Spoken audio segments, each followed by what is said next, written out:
Hello everyone, welcome to the ones. आज date है 22 मई। आपके पास ये वीडियो 23 या 24 तक आ जाएगा। और आज से हम लोग शुरुआत करने वाले हैं अपने एडवांस मैथमेटिक्स की फॉर CDS, जो कि हम लोग अगले 2 महीने में कंप्लीट कर देंगे। अगर आपने मेरे साथ पूरा मैथ्स पढ़ा तो आपके CDS में 100 में से 75 क्वेश्चन मेरे पढ़ाए हुए में से आएंगे। FCAT में 25 में से कम 22 क्वेश्चन आएंगे। तो क्योंकि CDS का एग्ज़ाम में 3 महीने हैं, FCAT के में 2 महीने हैं, तो हमको इस वाले से पहले पूरी मैथमेटिक्स कवर करनी है। तो लेट्स स्टार्ट। तो आज हमारा पहला टॉपिक है ज्योमेट्री एंड मेंसुरेशन, जिसमें CDS में 25 से 30 क्वेश्चन पक्का ही आते हैं। यानी मैक्सिमम 30 आते हैं, मिनिमम 25 क्वेश्चन आते हैं। Let's start. तो इसको स्टार्ट करने के लिए हमको 3 बातों का पता होना चाहिए: लाइन सेगमेंट और रे। क्या होती है? यानी जो दोनों साइड इनफाइनाइट तक जाए उसको अपन लाइन कहते हैं। एंड पॉइंट नहीं हो उसको अपन लाइन कह देते हैं। यानी जो एंड पॉइंट अपने को पता नहीं हो। एंड पॉइंट तो सबका होता है पर अपने को पता नहीं होता, इसलिए उसको अपन लाइन कहते हैं। और किसी भी 2 फिक्स्ड पॉइंट के बीच में अगर अपन कोई लाइन खींचते हैं तो उसको लाइन सेगमेंट कहते हैं। ये ए बी लाइन सेगमेंट है, ये वाली ए बी लाइन है। और रे जिसका एक फिक्स्ड पॉइंट हो और दूसरी साइड कहाँ जाके ख़त्म हो रही है उसका अपने बारे को पता नहीं हो, तो ए रे है। तो जब कोई बोलता है कि line A B equal to 10 centimetre फिर 5 centimetre, that means line segment A B है, क्योंकि फिक्स लेंथ किसकी होती है? लाइन सेगमेंट की। तो ये लाइन सेगमेंट है। और अगर कोई बोलता है लाइन ए बी, तो इसका मतलब है ये एक ऐसी लाइन है जिस पे कहीं इस साइड बी पड़ा हुआ है और कहीं इस साइड ए पड़ा हुआ है। अब आगे चलते हैं। अगर 2 लाइनों के बीच की डिस्टेंस बराबर हो एंड पॉइंट तक, तो उनको अपन पैरेलल लाइंस बोलते हैं। या फिर ऐसी 2 लाइनें जो एक दूसरे को कभी भी काटे नहीं, उनको अपन पैरेलल लाइन बोलते हैं। अगर 2 लाइनें आपस में काट रही हैं तो उनको इंटरसेक्टिंग लाइन्स बोलते हैं। अगर 2 लाइन काटने नहीं रही तो पैरेलल लाइंस, अगर 2 लाइन काट रही हैं तो इंटरसेक्टिंग लाइंस। वो इंटरसेक्टिंग लाइंस जब भी होती है तो उनके बीच में कोई एंगल बनता है। वो एंगल 3 तरह का हो सकता है: acute less than 90 degree, right angle equals to 90 degree, obtuse greater than 90 degree. Okay. अगर एक लाइन 2 पैरेलल लाइंस को काट रही है तो उसको अपन ट्रांसवर्सल लाइन या फिर ओब्लिक लाइन बोल सकते हैं। Note it down. बताओ 2 लाइनों से कितने मैक्सिमम इंटरसेक्शन पॉइंट्स बन सकते हैं? 2, 3 से 3। अरे ट्रायंगल को देख लो यार, नहीं तो ये देखो, तो 3 इंटरसेक्शन पॉइंट्स हो सकते हैं। ये CDS में आया हुआ क्वेश्चन है। CDS एग्जाम में क्वेश्चन आया था कि 10 लाइन से मैक्सिमम कितने इंटरसेक्शन पॉइंट बन सकते हैं, बताओ। तो आपको कोई दिमाग लगाने की ज़रूरत नहीं है, उसके लिए फॉर्मूला होता है n इंटू n माइनस 1/2, और एक इसका फॉर्मूला होता है n/2 का। तो आंसर कितना हो गया? 45। बी एंड सी एक क्वेश्चन है परम्यूटेशन एंड कॉम्बिनेशन का, तो आप लोग अभी के लिए फॉर्मूला याद कर रख लो। बाद में वो पढ़ाऊँगा तो तब वहाँ पे पढ़ा दूँगा कि ये फॉर्मूला कैसे बना, कहाँ से आया। चलो एक क्वेश्चन और बताओ। अगर 5 लाइनें हैं तो कितने इंटरसेक्शन पॉइंट बनेंगे? तो 5 पुट कर देंगे, 5 इंटू 4/2 10। ओके, चलो आगे बढ़ते हैं। बात कर ले एंगल्स की, तो एंगल्स अपने पास ये सारे होते हैं। अगर 90 से कम है तो एक्यूट, अपन ने बात की थी। ये एंगल की आर्म्स होती हैं दोनों की दोनों, तो अगर कभी आर्म्स पूछा जाए तो कन्फ्यूज मत होना, ये आर्म्स होती हैं। अगर right angle 90 degree, obtuse more than 90। अगर पूरा 180 बना तो स्ट्रेट एंगल, और मोर देन 180 बना तो रिफ्लेक्स एंगल। पूरा चक्कर लग जाता है तो कंप्लीट एंगल। ओके,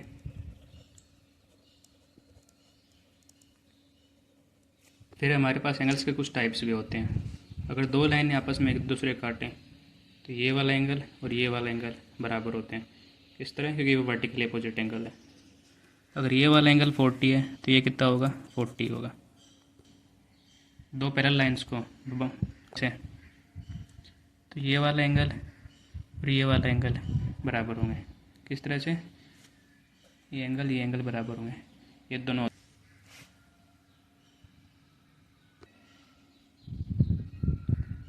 अगर 2 लाइनों को एक लाइन काटे तो ये वाला एंगल होता है कोरस्पॉन्डिंग एंगल्स। अगर कहीं पर भी जेड बन रहा हो तो ये वाले दोनों एंगल बराबर होते हैं एंटेरियर एंगल्स की हेल्प से। सीसीडीएस में आया हुआ क्वेश्चन है, अगर दो पैरेलल लाइंस को एक तिरछी लाइन काटती है तो उसमें कितनी वैल्यू के एंगल्स बनते हैं। क्वेश्चन को फिर से ध्यान से सुन लो। अगर दो पैरेलल लाइंस को एक तिरछी लाइन काटती है तो उसमें कितनी वैल्यू के एंगल बनते हैं। ऑप्शंस भी ले लो, 2, 3, 6 और 8, ये 4 ऑप्शंस हैं। तो इसका क्या मतलब हुआ कि वो अपने से वैल्यू के बेस से पूछ रहा है, तो आंसर आएगा 2।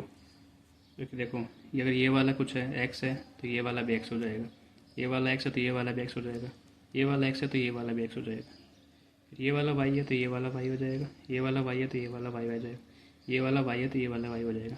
तो अपने से ये नहीं पूछा था corresponding angles, inter vertical opposite angles, तो ऐसे तो बहुत से एंगल बन जाते हैं, सप्लीमेंट्री कॉम्प्लीमेंट्री। तो अपने से वैल्यू के बेस से पूछ रहे हैं तो आंसर 2 आएगा।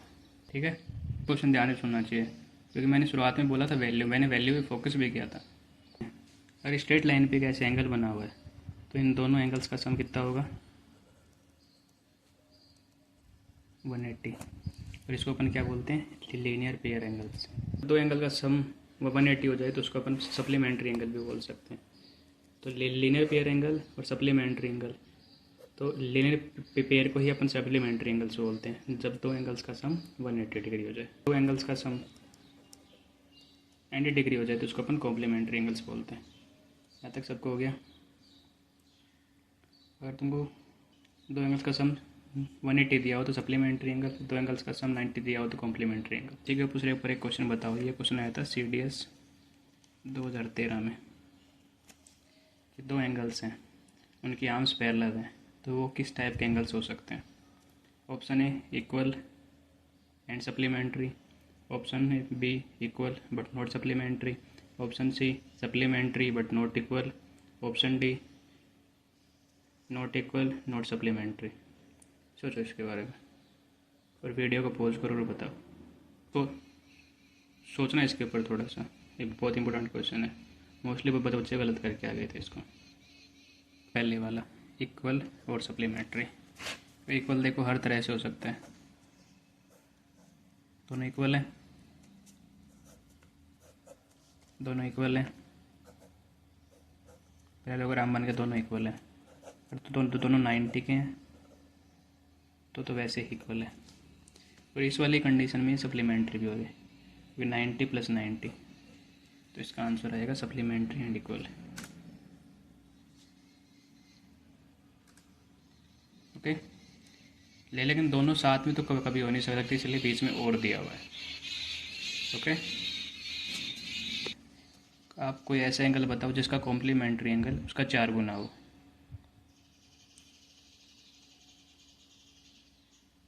ऐसा एंगल जिसका कॉम्प्लीमेंट्री उसका 4 गुना हो। अपने को पता है कि कॉम्प्लीमेंट्री एंगल्स का सम 90 डिग्री होता है, तो x + y 90, और जो y है उसका 4 गुना है, तो x + 4x = 90, तो 5x = 90, तो 18 डिग्री आ जाएगा। तो ये मैं आपको पूरा करके दिखा रहा हूँ, लेकिन आपको ये वाली कैलकुलेशन दिमाग में ही करनी होती है, इतना टाइम नहीं होता अपने पास वहाँ पे। चलो सेम क्वेश्चन है, लेकिन अब दोनों का सप्लीमेंट्री नहीं, कॉम्प्लीमेंट्री नहीं, अपने को सप्लीमेंट्री करना है। अभी अपन ने क्या किया था, x + y = 90 किया था, अभी x + y = 180 कर दो, तो ये इसका डबल हो गया, तो इसका भी डबल हो जाएगा 36 डिग्री। ओके, तो अब आप लोग ये मेरे को ये क्वेश्चन करके दिखाओ। थोड़ी राइटिंग ख़राब है इसलिए मैं पढ़ देता हूँ। एक ऐसा एंगल बताओ जिसका सप्लीमेंट्री एंगल उसके कॉम्प्लीमेंट्री एंगल का 2.5 गुना हो। तो पूरा सोल्व करना है फिर बताना है। अब चलो मेरे साथ देखो।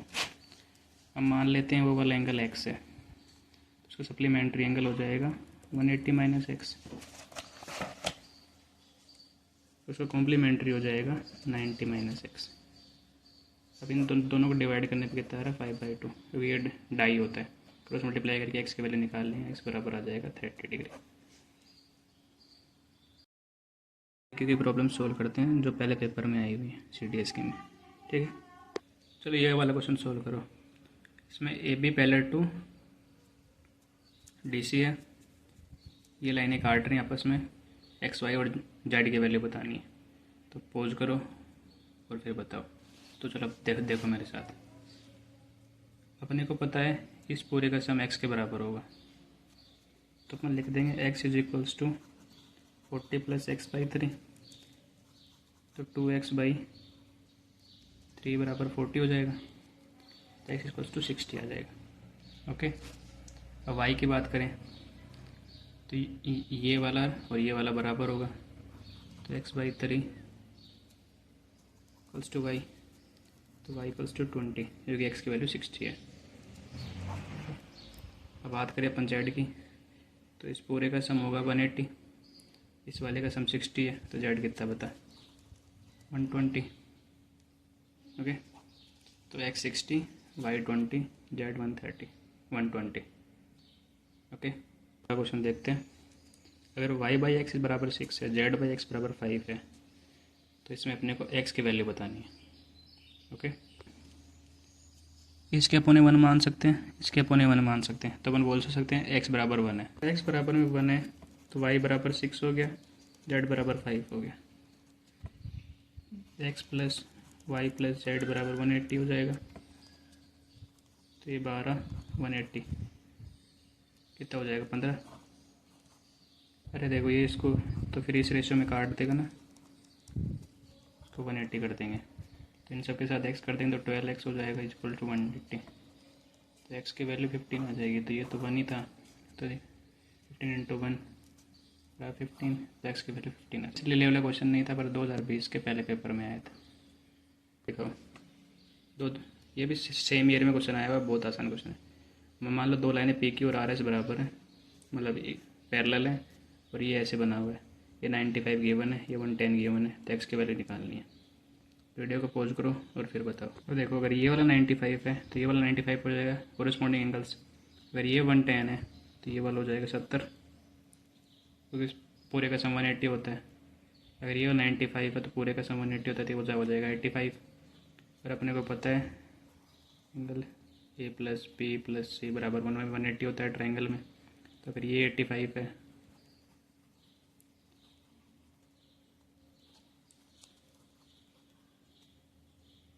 तो 155 बराबर 180, तो एक्स बराबर 25। तो ये इतना आपको सोल्व ही करना है, आपको ये कैलकुलेशन दिमाग में ही करनी है, क्योंकि अपने को 120 मिनट में 100 क्वेश्चन करने होते हैं। तो अपने को ऐसे वाले क्वेश्चन में टाइम कम से कम लगाना है। तो ऐसे वाले क्वेश्चन होते हैं उनमें टाइम बचाना होता है, ताकि ये वाले क्वेश्चन हम 1 मिनट में 2 क्वेश्चन कर सकें, ताकि हमें जो ट्रिग्नोमेट्री क्वेश्चन आएंगे उनमें हमारे पास रिमेनिंग टाइम हो वो करने के लिए। चलो नेक्स्ट क्वेश्चन देखते हैं। ये वाला क्वेश्चन भी सीडीएस 2020 के पहले वाले से ही है, ये पूरा पेपर ही आसान आया था। चलो ये वाला क्वेश्चन है, ए बी और ई डी पैरेलल है, ए सी और बी डी पैरेलल है, तो एक्स की वैल्यू बतानी है। तो पॉज करो और फिर बताओ। अगर ये 55 तो ये वाला 55, अगर ये 55 तो ये वाला 55, और ये वाला 55 और तो 40 plus 55 plus x equal to 180, क्योंकि स्ट्रेट लाइन बना हुआ, तो एक्स की वैल्यू कितनी आ जाएगी 85। इस क्वेश्चन में आपको 10 सेकंड से ज़्यादा नहीं लगने चाहिए, क्योंकि अपने को स्पीड होकर काम करना पड़ेगा। तो लाइन्स एंड एंगल्स में हमारे पास इतना ही है, और कुछ होगा तो मैं बाद में बता दूंगा, क्योंकि हम लोग लास्ट में PYQ करेंगे अलग से, पूरी सीरीज लेके आऊँगा मैं लास्ट में। तो अभी अपन नेक्स्ट टॉपिक पे चलते हैं। तो अपना अगला टॉपिक है ट्राइंगल। अगर आपने ट्राइंगल सही से कर लिया तो प्योरी ज्योमेट्री का 60% सिलेबस तो हो गया। सिर्फ ट्राइंगल आपको याद था, अगर आप ये बोलते हैं मेरे को पूरा ट्राइंगल आता है, तो 60% तो ये हो गया। अगर कोई ट्राइंगल बन गया है तो ये बात उसके साथ हमेशा चलेगी, अगर उसके तीनों एंगल्स का सम 180 डिग्री होगा, angle A B C. Okay, चलो अब एक क्वेश्चन बताओ मेरे को, इसी वाले पे बेस्ड है, इसके अलावा कुछ भी नहीं लगाना है, सीडीएस में आया हुआ क्वेश्चन है। अगर एक ट्राइंगल के सारे एंगल्स इंटीजर हैं तो इनमें से कौन सा रेशियो नहीं हो सकता है, तो बताओ, सोल्व करो। सिर्फ यही एक फॉर्मूला लगाना है, इसके अलावा कुछ भी नहीं लगाना है, सोचो इसके बारे में। तो इसका आंसर होएगा 7, ये लास्ट वाला। क्यों? क्योंकि इसमें ये नहीं कि दो बार आ रहा है, इसलिए नहीं होगा, क्योंकि सम की बात हो रही है ना। तो 1+2+3 = 6। 6 को अगर 180 से डिवाइड करेंगे तो इंटीजर आएगा।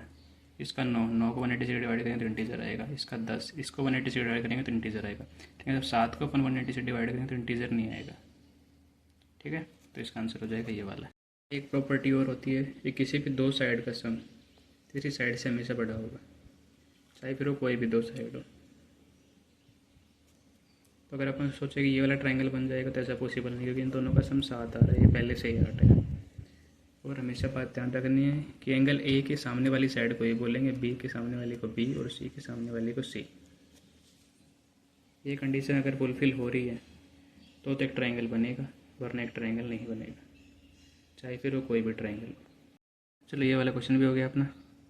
तो आज के लिए इतना ही, अपन मिलते हैं कल, और कल से अपन ट्रायंगल को डीपली पढ़ेंगे। और मैं आपको इसके बाद आगे का शेड्यूल बता देता हूँ। मैंने 2 महीने के बाद की, उसमें से 1.5 महीने में अपन पूरा सिलेबस कर देंगे, और आखिर के 15 दिन अपन सिर्फ PY की उस पर ध्यान देंगे, जो मैं आगे कराऊँगा। मैं आपके साथ खुद के बनाए हुए क्वेश्चंस भी शेयर करूँगा, जो आने के चांसेस है, या फिर उस टाइप के वैल्यू के साथ आने के चांसेस है। तो जितना मैं पढ़ाऊँगा उसके अलावा आपको कुछ भी नहीं पढ़ना मैथ्स के लिए। 100 में से 75 क्वेश्चंस पक्का ही आएंगे।